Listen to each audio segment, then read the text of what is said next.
In this video, we're going to learn about solving quadratics. So a little review from Unit 3, zeros, roots, solutions, and x-intercepts all mean the same thing. So if you ever see one of these three words, cross it out and write x-intercepts so that you know what it means.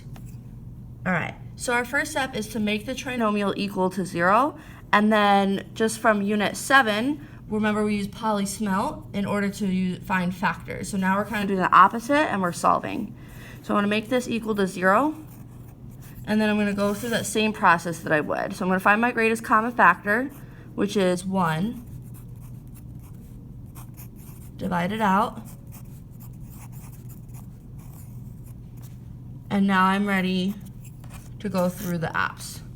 So again, polyroot finder, next, and then put in my 3 coefficients. And then solve.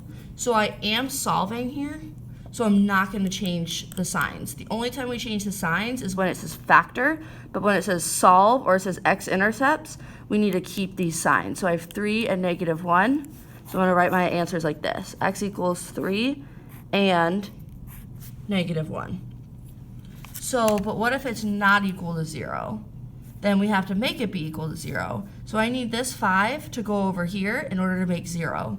And so the opposite of 5 is -5. So I'm going to subtract 5 from both sides. So now it's going to be equal to 0.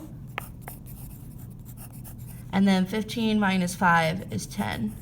So now I can go through the same process I just did up here. So my greatest common factor is 1.